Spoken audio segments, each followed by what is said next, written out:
देखंतु यशस्वी प्रधानमंत्री नेतृत्व रे विकसित राष्ट्र गठन करिबारे तांकर जो स्वप्न अच्छी से स्वप्न को साकार करने आज यशस्वी ओडिशार मान्यवर लोकप्रिय मोहन चरण माझी तत्वावधान आज ओडिशा सारा ओडिशा प्रदेश रो जो सांगठनिक कार्यक्रम तुलना रे जो सक्रिय सदस्यता अभियान जे कि सक्रिय मेंबर हो जाइछंती तांकर बैठक आज कोटपाड़ निर्वाचन मंडली कोटपाड़ बीजेपी कार्यालय रे अनुष्ठित हो जाइछि।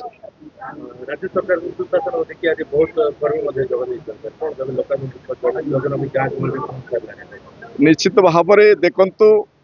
ओडिशा प्रदेश रो लोकप्रिय जो जनहितकारी कार्य जो योजना अच्छी एवं यशस्वी प्रधानमंत्री जो योजना अच्छी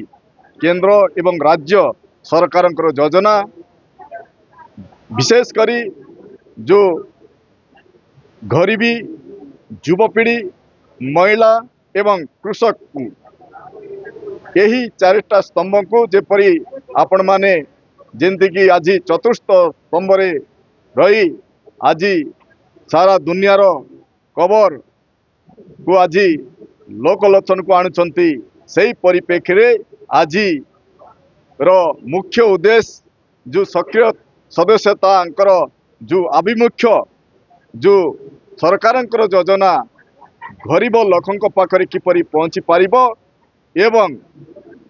गोटे विकसित गाँ विकसित ओडिशा विकसित राष्ट्र गठन करिबा पाही आज समस्त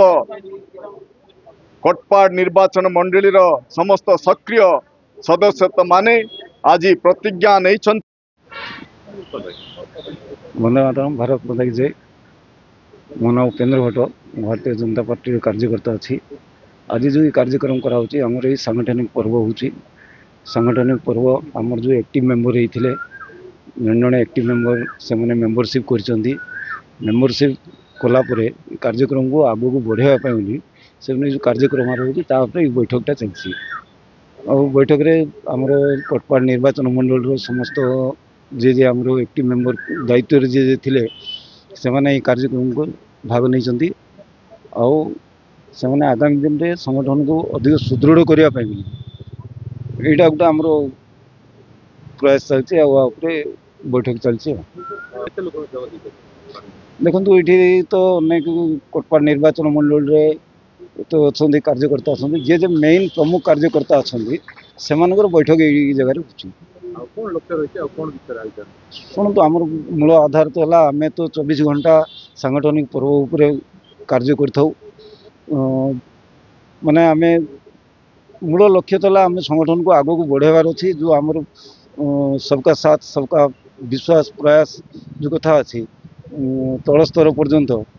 किमिति आम काम करूँ ता नहीं सब जगह कार्यक्रम चलती बैठक चलती।